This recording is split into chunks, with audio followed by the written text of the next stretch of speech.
So flexibility is a pretty important thing when it comes to climbing. And we are often told to stretch, but does stretching actually make you a better climber in terms of flexibility? In this video, I'm going to dive into the subject and give you my true humble opinion, based off of my own perspective as an individual who is pretty flexible and climbs a fair amount, I would say. And here we go. Flexibility allows you to make up for the strength deficiencies and reach deficiencies that you may have.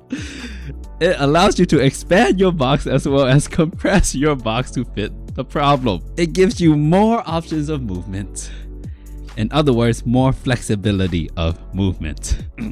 A foothold that is too far is now within reach. A foothold too high can now be placed your foot upon. Open hips that keep pushing you away from the wall will be no more if you are flexibly adequate. That was the flexibility option portion of the video, but another thing that being flexible allows you to do is not get injured as often. Here's what I mean. Say you have really tight shoulders and you can't raise them past a certain degree. And let's say you're climbing and unfortunately slips happen. And if you were to fall and all your weight was placed into that shoulder and that shoulder angle opened up to its max range of motion, the chances of you messing up your shoulder are rather high. As opposed to a human being with great shoulder mobility, if you simply fall into that range of motion, you will be completely adequate. It's kind of like when you slip on banana peel and you fall into the splits. If you can't do the splits, you're kind of messed up. But if you can, 'tis not about the problem, mate. So now, how useful is being flexible when it comes to climbing?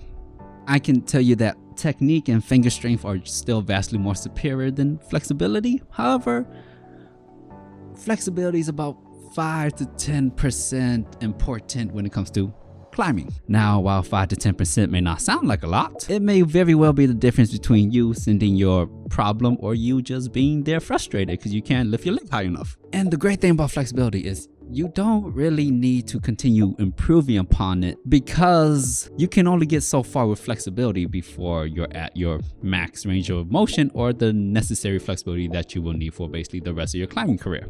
And once you get there, maintaining it is rather simple, easy even. And now I hope you see why being flexible when it comes to climbing is actually a very, very good asset to have in your assets. So start stretching to become a better climber. And I'll see you next time, partner.